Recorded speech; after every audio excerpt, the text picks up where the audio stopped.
Hello बच्चों, welcome back to the class में एक बार फिर से हम तुम्हारा स्वागत करते हैं।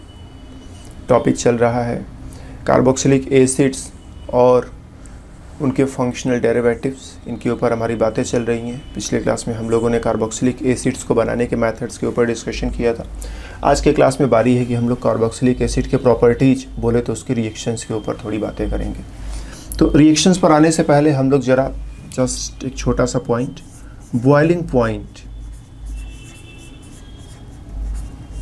बॉइलिंग पॉइंट कंपैरिजन करेंगे between carboxylic acids and alcohols, कि इन दोनों के बीच में बॉइलिंग पॉइंट का कंपैरिजन करना हो तो कैसे करेंगे। तो देखो, अगर हमारे पास एक अल्कोहल है, हैं कि ये हाइड्रोजन जो है हाइड्रोजन बॉन्डिंग में पार्टिसिपेट करेगा, तो अल्कोहल का जब दूसरा मॉलिक्यूल इसके पास आएगा तो एक मॉलिक्यूल और दूसरे मॉलिक्यूल के बीच में इस तरह से हाइड्रोजन बॉन्डिंग हो जाएगी, राइट। सेम वे अगर कार्बोक्सिलिक एसिड्स को देखा जाए तो अल्कोहल्स में जैसे हाइड्रोजन बॉन्डिंग हो रही है, कार्बोक्सिलिक एसिड्स में भी तुम देखते हो C double bond O and H, ये वाला हाइड्रोजन जो है हाइड्रोजन बॉन्डिंग में पार्टिसिपेट करेगा। तो कोई कार्बोक्सिलिक एसिड मॉलिक्यूल अगर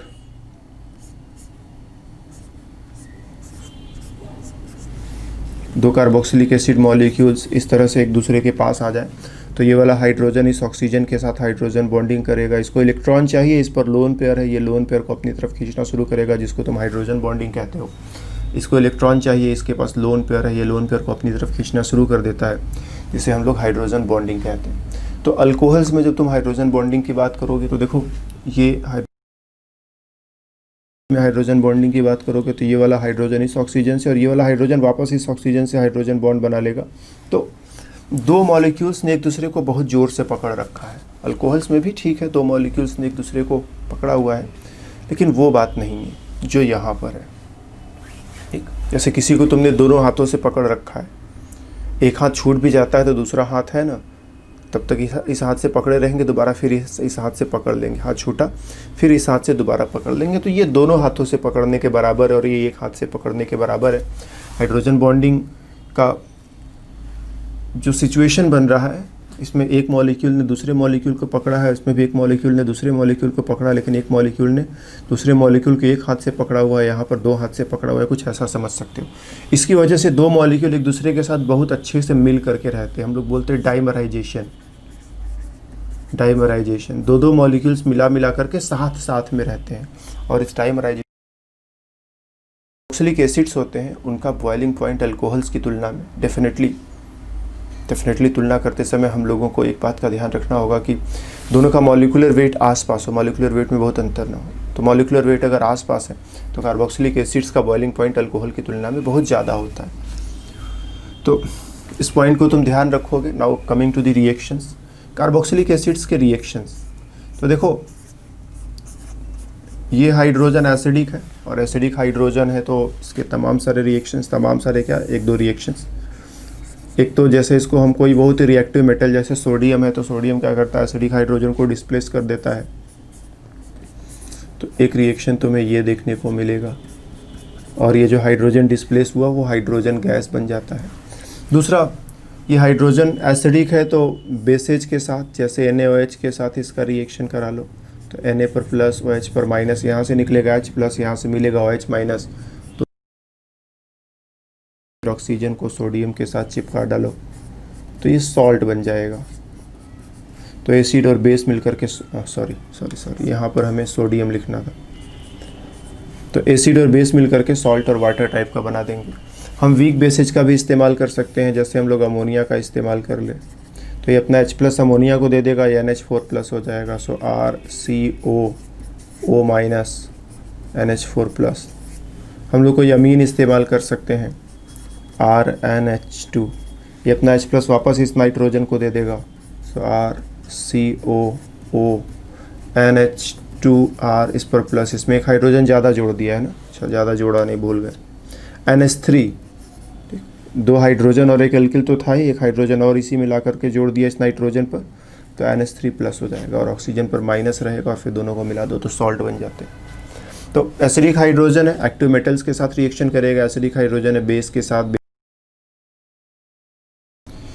एक बड़ा ही इंपॉर्टेंट बेस है सोडियम बाइकार्बोनेट, NaHCO3, Na पर प्लस HCO3 पर माइनस। ठीक, तुम जानते होगे H2CO3 को जानते होगे, इट्स कार्बोनिक एसिड और ये वीक एसिड है। ठीक, वीक एसिड। और अगर ये वीक एसिड है तो इसका कॉन्जुगेट बेस HCO3 माइनस, ये थोड़ा स्ट्रॉन्ग बेस होगा। तो ये भी बेस का काम कर सकता है। तो अगर किसी कार्बोक्सिलिक एसिड के साथ हम लोग इसका रिएक्शन करा दें तो ये HCO3 माइनस और यहाँ से H प्लस मिला करके H2CO3 बन जाएगा। प्लस ये हाइड्रोजन हटाओगे तो सोडियम तो तुमको लगाना ही पड़ेगा, तो ये सोडियम सॉल्ट बन जाएगा। और H2CO3 स्टेबल नहीं होता है तो अपने आप टूटेगा, तो H2O प्लस CO2 बन जाता है। या फिर इसी रिएक्शन को हम लोग एक साथ पूरा मिला करके लिख दे तो ऐसे लिख, सोडियम बाइकार्बोनेट आपस में रिएक्शन करेंगे तो रिएक्शन करके कार्बोक्सिलिक एसिड का सोडियम सॉल्ट बनेगा, कार्बोक्सिलिक एसिड का sodium salt plus H2O plus CO2। ये CO2 क्या होता है? गैस होता है, ये बाहर बबल बन करके निकलेगा। जैसे पानी का एक ग्लास ले लो, छोटी सी पाइप ले लो और ग्लास में फूको तो हवा जब पानी के अंदर जाती है तो बबल्स के फॉर्म में बाहर निकलता है ना। तो वैसे कार्बन डाइऑक्साइड बनेगा तो छोटे छोटे बबल्स बाहर निकलेंगे और उन बबल्स को बाहर निकलने से तुमको इफोवेसेंस, झाग जैसा दिखाई पड़ेगा। जैसे कोल्ड ड्रिंक की बोतल खोलते हो तो उसमें से झाग निकलता है ना, वो झाग भी इसी वजह से निकलता है कि कोल्ड ड्रिंक्स में हाई प्रेशर पर कार्बन डाइऑक्साइड डिज़ोल्व कर दिया जाता है। जैसे बोतल खोलते हो प्रेशर कम होगा, कार्बन डाइऑक्साइड बाहर निकलेगा तो वो झाग बनता है। तो ठीक वैसा ही झाग यहाँ पर कार्बन डाइऑक्साइड के निकलने से बनता है। और इसको हम लोग कार्बोक्सिलिक एसिड फंक्शनल ग्रुप के टेस्ट के तौर पर भी इस रिएक्शन को हम लोग कार्बोक्सिलिक एसिड फंक्शन करते हैं कि अगर हमारे पास कोई कंपाउंड है और मेरे को लग रहा है कि इसमें कार्बोक्सिलिक एसिड फंक्शनल ग्रुप है तो हम उसमें सोडियम बाइकार्बोनेट का सोल्यूशन मिलाते हैं और सोल्यूशन मिलाने से अगर झाग निकला तो हम समझ जाते हैं कि ओके यही रिएक्शन हुआ होगा और ज़रूर इसमें कार्बोक्सिलिक एसिड फंक्शनल ग्रुप रहा होगा। कभी कभी तुमसे प्रश्न पूछा जाता है कि ये CO2 कहाँ से आ रहा है, यहाँ से आ रहा है या फिर यहाँ से आ रहा है। तो तुम देख ही सकते हो HCO3 माइनस और H प्लस मिलाकर के H2CO3 बनाते हैं और इस H2CO3 से CO2 निकल रहा है। ठीक है, तुमसे प्रश्न पूछा जाता है कि CO2 का सोर्स क्या है, ये वाला कार्बन CO2 बन करके जा रहा है या फिर ये वाला कार्बन CO2 बन करके जा रहा है। तो इस चीज़ को अगर तुम समझते हो तो फिर तुम कहोगे यही वाला कार्बन जो है वो CO2 बन करके निकलेगा। ध्यान रखना कि ये जो इफोवेसेंस निकल रहा है ये दूसरे एसिड्स के साथ भी, जैसे अगर कार्बोक्सिलिक एसिड की जगह हम कोई सल्फोनिक एसिड ले लें और उसको भी NaHSO3 के साथ रिएक्शन कराएंगे तो सॉरी NaHCO3 सोडियम बाइकार्बोनेट। हमारे घरों में जो खाने वाला सोडा होता है वो सोडियम बाइकार्बोनेट ही होता है, जिसको कुछ चीज़ों में मिला करके हम पकाते हैं तो वो खाने वाला सोडा एग्जैक्टली सोडियम बाइकार्बोनेट होता है। तो तुम क्या करो, थोड़ा नींबू का रस ले लो, नींबू के रस में सिट्रिक एसिड होता है और उसमें थोड़ा खाने वाला सोडा मिला तो तुमको झाग जैसा निकलता दिखाई पड़ेगा, वैसा ही झाग यहाँ पर भी निकलता है। तो सल्फोनिक एसिड है, कार्बोक्सिलिक एसिड के साथ तो रिएक्शन हो ही रहा है।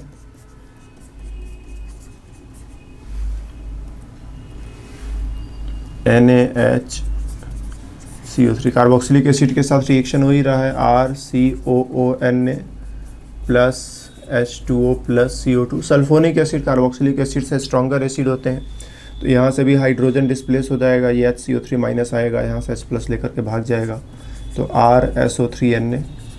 एसिड का सोडियम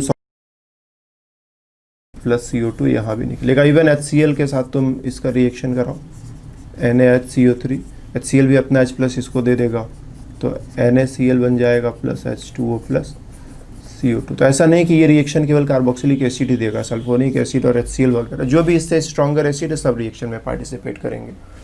तो ऐसा मत समझना कि बिल्कुल कंफर्म हो गया, ये टेस्ट मिल गया, पॉजिटिव टेस्ट मिल गया, इफरवेसेंस दिखाई पड़ा, तो ऐसा मत समझना कि कार्बोक्सिलिक एसिड कंफर्म हो जाता है। कार्बोक्सिलिक एसिड कंफर्म नहीं होता, लेकिन हाँ ये होता है कि इसमें अब कार्बोक्सिलिक एसिड फंक्शनल ग्रुप हो सकता है। तो उस डायरेक्शन में सोचना थोड़ा थोड़ा शुरू करो। आगे तुम्हें कंफर्म करने के लिए कि पक्का कार्बोक्सिलिक एसिड ग्रुप है या नहीं, मे भी तुम्हें कुछ और टेस्ट करने पड़ जाए। तो कार्बोक्सिलिक एसिड इससे बिल्कुल कंफर्म नहीं होता है।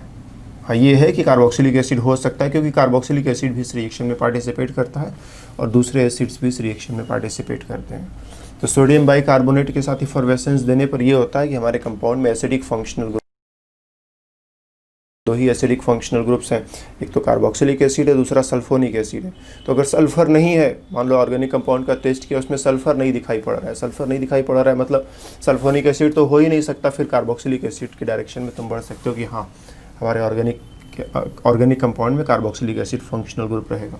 तो सल्फर का भी टेस्ट तुम्हें करना पड़ेगा कि सल्फर का टेस्ट दे रहा है और साथ ही साथ CO2 का इफरवेसेंस भी दे रहा है, मतलब मे भी सल्फोनिक एसिड हमको ऐसे भी सोचना पड़ सकता है। और सल्फर का टेस्ट नहीं दे रहा है और इफरवेसेंस दे रहा है, तो इसका मतलब कार्बोक्सिलिक एसिड फंक्शनल ग्रुप होगा। तो इस तरह से हम लोग इस टेस्ट को कार्बोक्सिलिक एसिड फंक्शनल ग्रुप का पता लगाने में इस्तेमाल कर सकते हैं, राइट। तो क्या क्या रिएक्शंस हम लोगों ने देखे? हम लोगों ने देखा कि कार्बोक्सिलिक एसिड जो है वो एक्टिव मेटल्स के साथ जैसे सोडियम के साथ रिएक्शन कर जा रहा है, बेसेज के साथ जैसे NaOH के साथ, जैसे अमोनिया के साथ,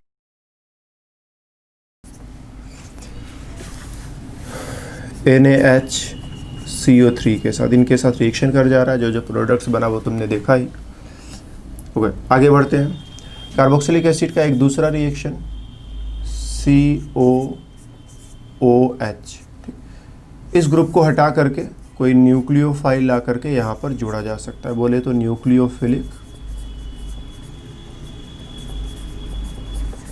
एसाइल सब्स्टिट्यूशन।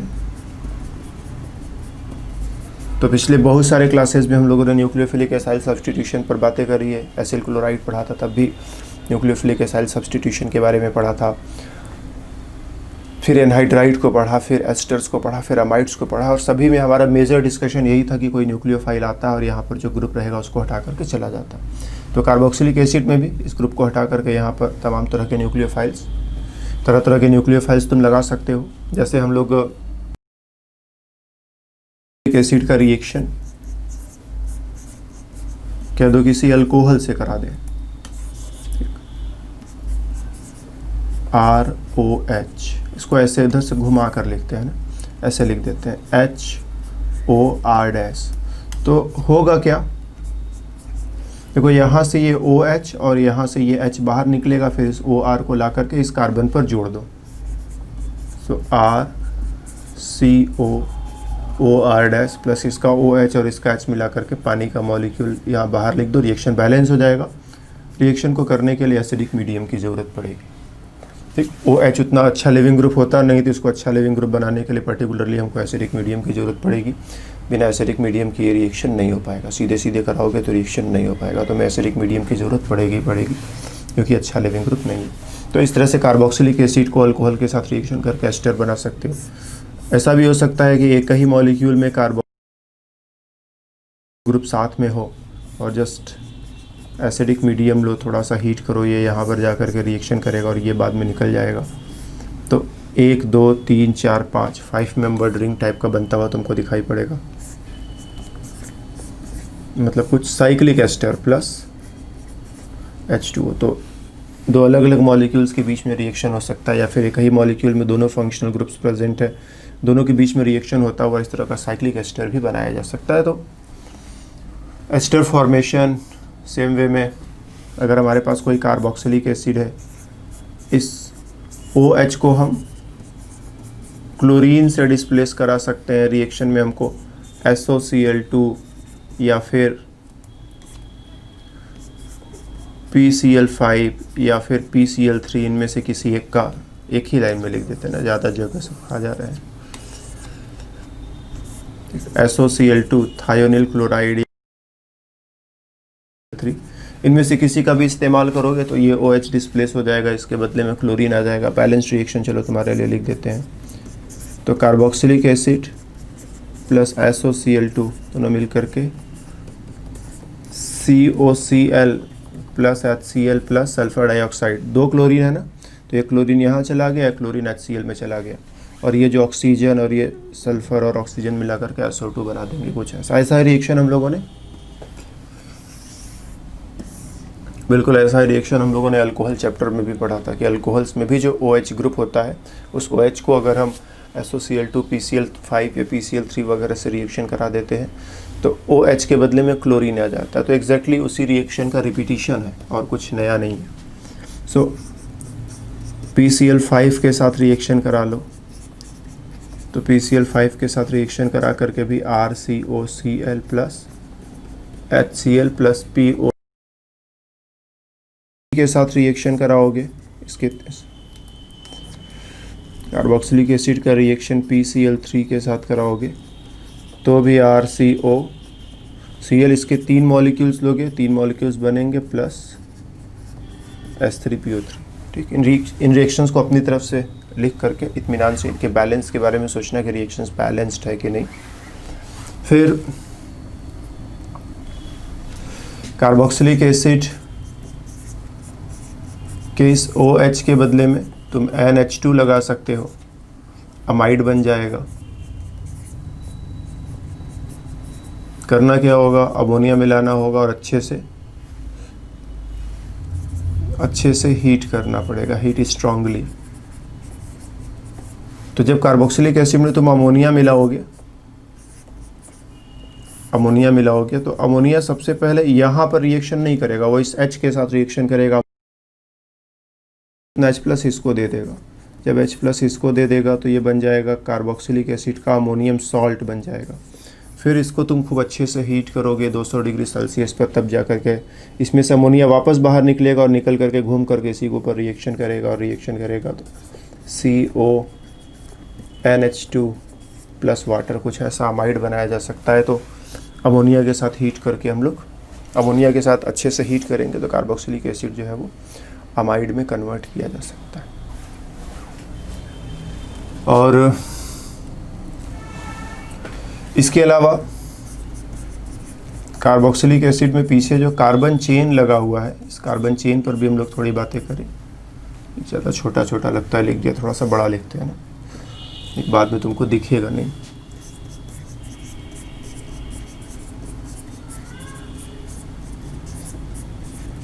ये जो कार्बन चेन है अल्फा बीटा गामा वगैरह तुम, अगर हम लोग यहाँ पर हैलोजन और रेड फॉस्फोरस के साथ पहला स्टेप और दूसरा स्टेप होगा पानी थोड़ा सा मिला दोगे तो तुम देखोगे यहाँ जो हाइड्रोजन है उस हाइड्रोजन में से एक हाइड्रोजन चला जाएगा और उसके बदले में हैलोजन में डेफिनेटली यहाँ पर हम क्लोरीन, ब्रोमीन या आयोडीन की ही बात करेंगे। फ्लोरीन जानते हो बहुत डेंजरस केमिकल है, उससे बहुत एक्सप्लोसिव रिएक्शन होता है, रिएक्शन कंट्रोल में नहीं आता है, खतरा वगैरह रहता है, तो फ्लोरीन को हम अवॉइड करेंगे। क्लोरीन, ब्रोमीन, आयोडीन का इस्तेमाल करके यहाँ पर एक क्लोरीन या ब्रोमीन या आयोडीन कुछ भी लगाया जा सकता है। सिर्फ एक हाइड्रोजन डिस्प्लेस होगा ना, एक हाइड्रोजन को हटाओगे, हटा करके उसके बदले में ये हैलोजन लगा दोगे।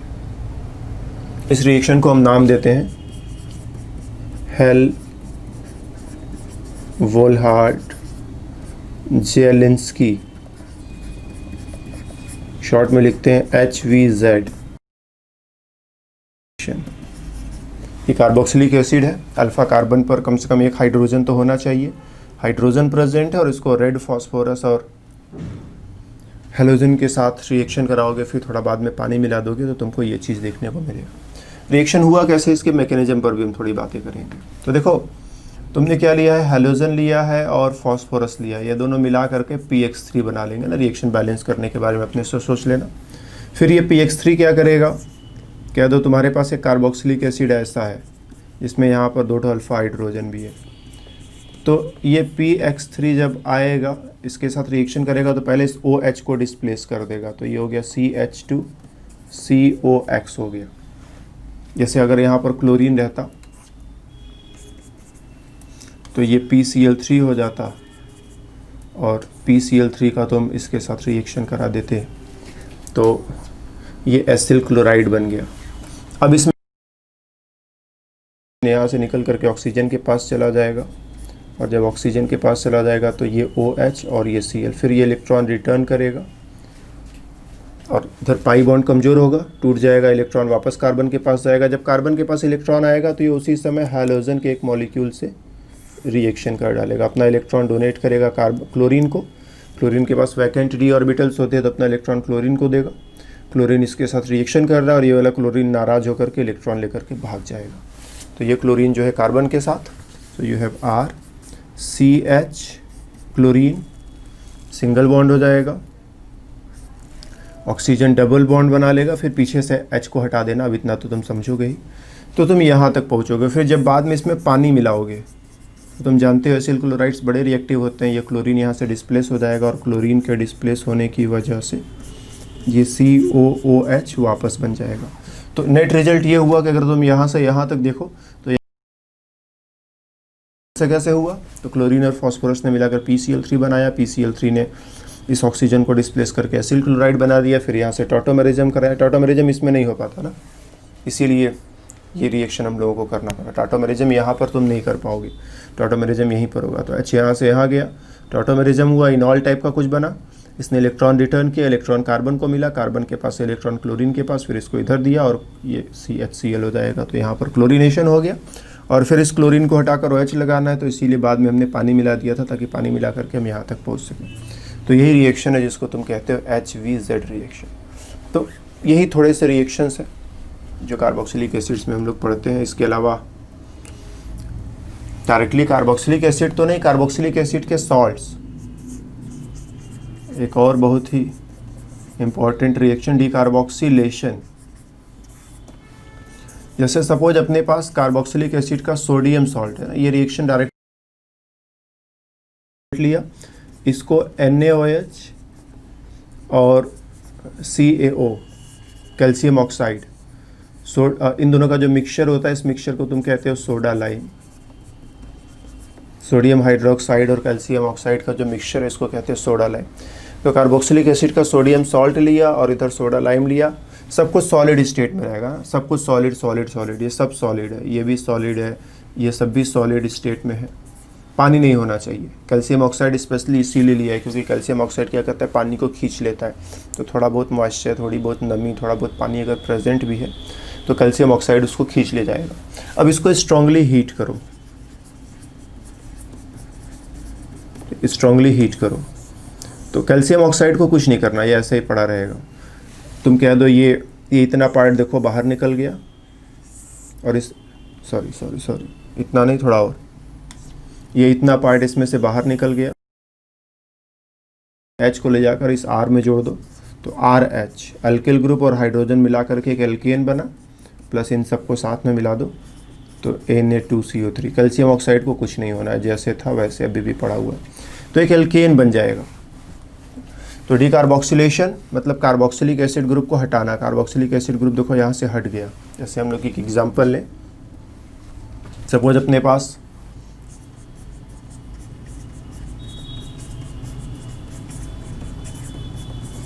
ब्यूटेनोइक एसिड है, इसका डीकार्बोक्सिलेशन करोगे तो लास्ट में ये ग्रुप यहाँ से हट जाएगा और हट जाएगा तो क्या बन जाएगा, CH3CH2, ये H ले जाकर इसी के साथ जोड़ दो तो CH3 हो जाएगा।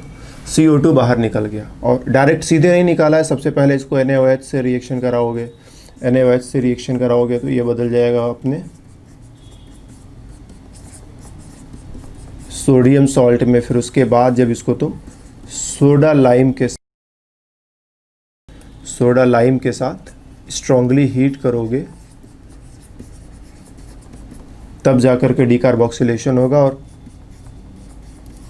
यहाँ से जो CO2 निकलेगा वो Na2CO3 के अंदर है ना, यहाँ से जो CO2 निकलेगा वो Na2CO3 के अंदर है। तो CO2 निकल गया और ये 3 कार्बन की चेन के साथ हाइड्रोजन वगैरह प्रॉपरली लगा दो तो तुम देखोगे कि ये जो है ये प्रोपेन में कन्वर्ट होता हुआ नज़र आएगा। तो एक कार्बन यहाँ से यहाँ तक आते आते कम हो गया, यहाँ पर 4 कार्बन थे, यहाँ पर 3 कार्बन हो गया, मतलब तुमने ब्यूटेनोइक एसिड लिया तो तुम्हें प्रोपेन मिला है। ध्यान देना, ब्यूटेनोइक एसिड जिसमें 4 कार्बन थे उससे 1 कार्बन कम करके प्रोपेन मिला है। अगर पेंटेनोइक एसिड होता तो उसका डीकार्बोक्सिलेशन कराते तो 1 और कार्बन कम हो जाएगा। तो डीकार्बोक्सिलेशन कराओगे, पेंटेनोइक 5 में से 1 कार्बन कम कर दो, 4 कार्बन, ब्यूटेन बन जाएगा। हेक्सेनोइक एसिड का डीकार्बोक्सिलेशन कराते तो 1 कार्बन कम कर दो, 6 कार्बन से 1 कार्बन कम कर दो तो 5। तो इस वे में कार्बोक्सिलिक एसिड का डीकार्बोक्सिलेशन करा के हम लोग एल्केन्स तक पहुंच सकते हैं। मैकेनिज्म क्या होता है इस रिएक्शन का, मैकेनिज्म पर थोड़ी सी बातें हम लोग करें। तो देखो जब तुम स्ट्रांगली हीट करते हो तो ऑक्सीजन अपना लोन पेयर डोनेट करके यहाँ डबल बॉन्ड बनाता है, ये इलेक्ट्रॉन इसके पास चला जाता है, CH3 CH2 CH2 माइनस का चार्ज, जिसको H प्लस चाहिए। तो NaOH में तुम देखोगे पानी तो लिया नहीं है, ऑक्सीजन पर माइनस माइनस, हाइड्रोजन पर प्लस, सोडियम पर प्लस, तो H प्लस यहाँ से निकाल करके इसको दिया जा सकता है, और ये ऑक्सीजन ने डबल बॉन्ड बना लिया, इलेक्ट्रॉन इसको दे दिया, तो ये CO2 हो गया, तो इधर CO2 निकल गया, और ये H प्लस यहाँ से निकाल करके इसमें जोड़ दोगे तो कुछ ऐसा CH3 CH2 CH3, और ये जो CO2 बना है ये फिर NaOH के साथ रिएक्शन करके Na2CO3 में कन्वर्ट हो जाएगा। तो कुछ इस वे में मैकेनिज्म वाइज इसको समझा जा सकता है। एसिड का उसमें का एनायन पकड़ा, इसने इलेक्ट्रॉन डोनेट किया, यहाँ डबल बॉन्ड बनाया, इलेक्ट्रॉन इसको दिया, कार्बन पर माइनस आया, ये CO2 बन करके निकल गया, इसको एक H प्लस दे दिया जाए तो एल्केन तक तुम पहुँच जाओगे। तो इस तरह से इसका मैकेनिज्म होता है। ठीक,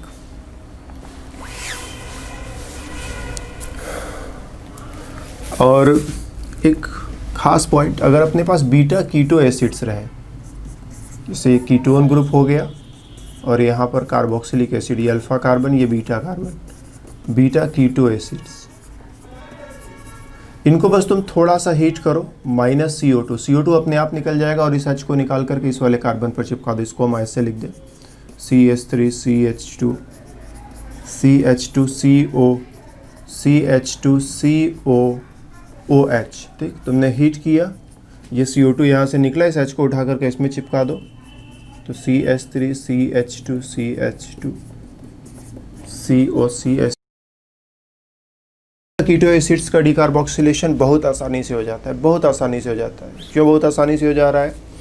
क्योंकि देखो जब ये निकलेगा तो इसी कार्बन पर माइनस आएगा,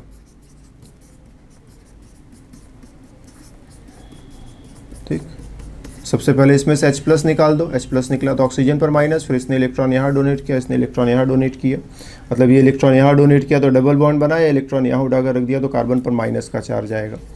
तो जो कार्बन पर माइनस का चार्ज आएगा, ठीक, ये इलेक्ट्रॉन यहाँ डोनेट किया तो डबल बॉन्ड बना, ये दोनों इलेक्ट्रॉन इस कार्बन को दे दिया, तो इस कार्बन पर माइनस का चार्ज आएगा, और माइनस का चार्ज ध्यान से देखो C डबल बॉन्ड O के साथ कॉन्जुगेशन करेगा, कॉन्जुगेशन करेगा तो इसकी स्टेबिलिटी जो है नॉर्मल माइनस चार्ज से काफ़ी ज़्यादा रहेगी, तो रिएक्शन आसानी से चल निकलेगा। पिछले वाले पेज पर हम लोग अगर एक बार चले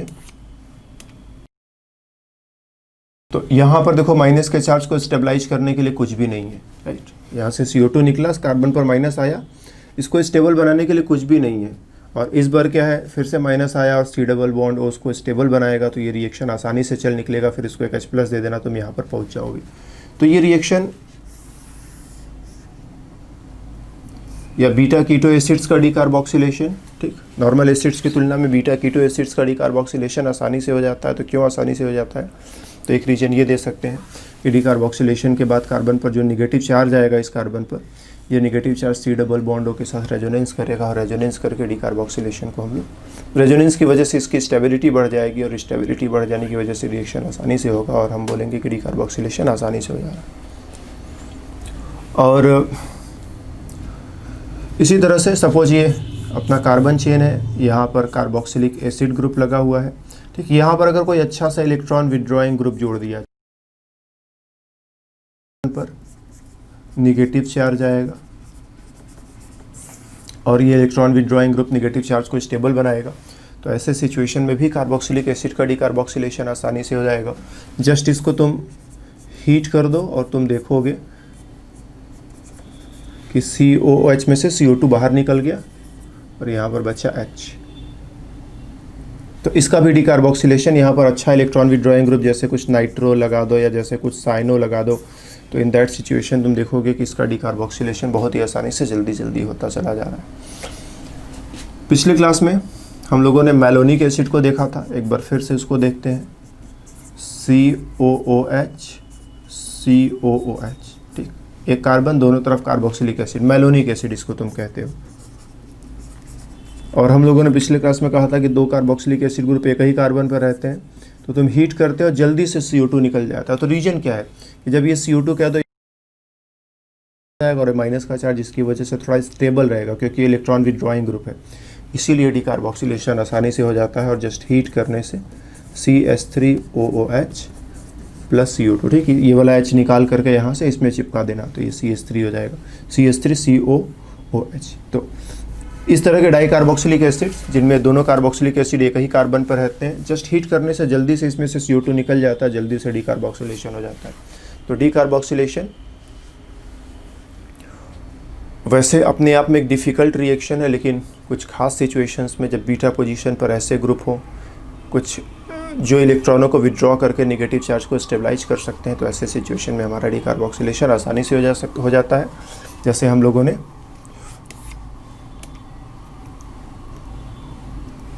यहाँ पर देखा कि बीटा कीटो एसिड है, तब डिकार्बोक्सिलेशन आसानी से हो जाएगा। कुछ इलेक्ट्रॉन विड्रॉइंग ग्रुप यहाँ पर लगा दे, इसके निकलने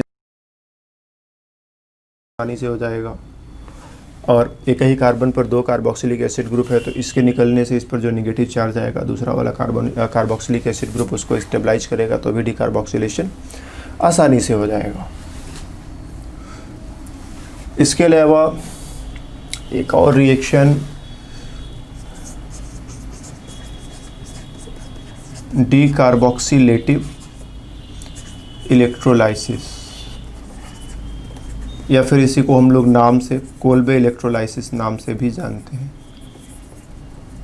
अगर हमारे पास एक कार्बोक्सिलिक एसिड हो, उसका सोडियम सॉल्ट ले लो, या फिर तुम पोटेशियम सॉल्ट भी ट्राई कर सकते हो, सोडियम या पोटेशियम सॉल्ट। इसका एक्वस सोल्यूशन ले लो, एक्वस सोल्यूशन मतलब पानी में घोल लिया, और फिर इसका इलेक्ट्रोलाइसिस कर दो। इलेक्ट्रोलाइसिस मतलब इसमें बैटरी जोड़ करके करंट पास कराओ। ये तुम इसमें दो मेटल इलेक्ट्रोड्स लगा लो और इन इलेक्ट्रोड्स को ले जा करके एक को बैटरी के माइनस से दूसरे को बैटरी के प्लस से जोड़ दो, और यहाँ पर सोल्यूशन भरा है। जब तुम करंट फ्लो करोगे तो उसको एनर्जी मिलेगी, एनर्जी से रिएक्शन होगा। रिएक्शन में होगा क्या, देखो CO2 निकल जाएगा, CO2 निकल जाएगा, सोडियम और इधर OH मिला दो NaOH, सोडियम और OH मिला दो NaOH, हाइड्रोजन हाइड्रोजन मिलकर के H2 और R मिलकर के एल्किल, और एल्किल मिलकर के एल्केन बना लेंगे। तो इधर एल्केन बन गया और ये CO2 और CO2 मिला करके दो ठो CO2 निकल जाएगा, दो मॉलिक्यूल CO2 का निकल जाएगा, प्लस ये सोडियम और OH मिला करके तुम NaOH लिख सकते हो 2 बार, और H और H मिला करके H2 लिख सकते हो। ये दोनों प्रोडक्ट्स तुम देखोगे तो ये दोनों तुमको एनोड पर मिलेंगे, ऑन एनोड, और इन दोनों प्रोडक्ट्स को देखोगे तो ये दोनों ऑन कैथोड, तुमको कैथोड पर बनते हुए दिखाई पड़ेंगे। तो ये दोनों एनोड पर बनते हुए दिखाई पड़ेंगे, दोनों कैथोड पर बनते हुए दिखाई पड़ेंगे। कैसे हम लोग पता करें कौन एनोड कौन कैथोड, तो देखो इस पर माइनस, इस पर प्लस, ये पार्ट एनायन है, ठीक, इस पूरे पार्ट को देखो, ये पार्ट क्या हो गया, एनायन, इसी से R और R को मिला करके एल्केन बना है, और ये CO2 भी इसी से निकला है। तो जो एनायन से बना है वो एनोड पर बनेगा, और सोडियम आयन कैटायन है जो कैटायन से बना है वो कैथोड पर बनेगा। तो जब सोडियम जा करके पानी से रिएक्शन करेगा तो NaOH और हाइड्रोजन फ्री हो जाएगा। तो जो कैटायन से बना है वो कैथोड पर, जो एनायन से बना है वो एनोड पर। इसको ऐसे तुम याद रख सकते हो। तो इस तरह से कार्बोक्सिलिक एसिड्स के सोडियम सॉल्ट, फिर सोडियम सॉल्ट नहीं लेते हो तो उसकी जगह पोटेशियम सॉल्ट भी ले सकते हो, उसका इलेक्ट्रोलाइसिस करा के तुम लोग एल्केन बना सकते हो। जैसे हम लोग एक एग्जाम्पल बना लें,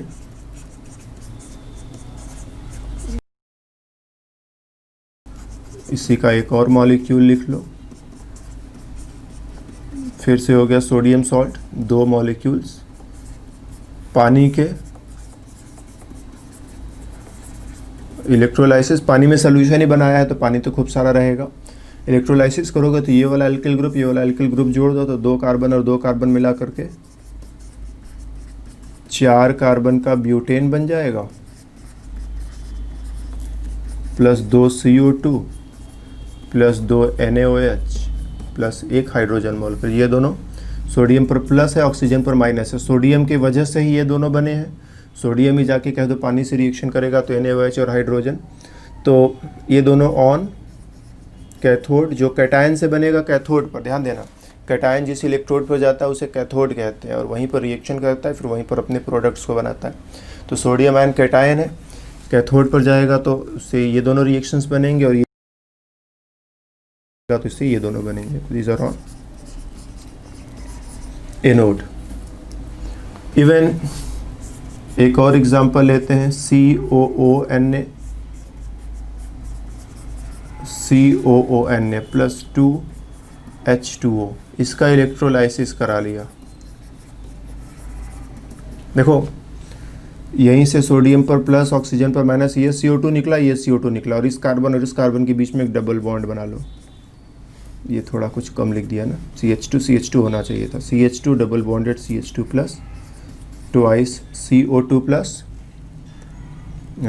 ट्वाइस NaOH प्लस H2। तो अगर एक ही मॉलिक्यूल में दो carboxylic acid group side by side है तो इसको यहाँ से हटाओ, इसको यहाँ से हटाओ, दोनों के बीच में डबल बॉन्ड बना करके रिएक्शन को इस डायरेक्शन में भी ले जाया जा सकता है। मतलब इससे एल्कीन्स भी, सूटेबल कंडीशंस में एल्कीन्स भी बन सकते हैं। हर बार तो नहीं, लेकिन कभी कभी जब से एल्कीन भी बनता हुआ नजर आए। इवन कह दो पहले से डबल बॉन्ड मौजूद है और तुम यहाँ पर दो कार्बोक्सिलिक एसिड ग्रुप्स मौजूद है, फिर से इसका इलेक्ट्रोलाइसिस करा लो, प्लस 2 मॉलिक्यूल्स ऑफ वाटर,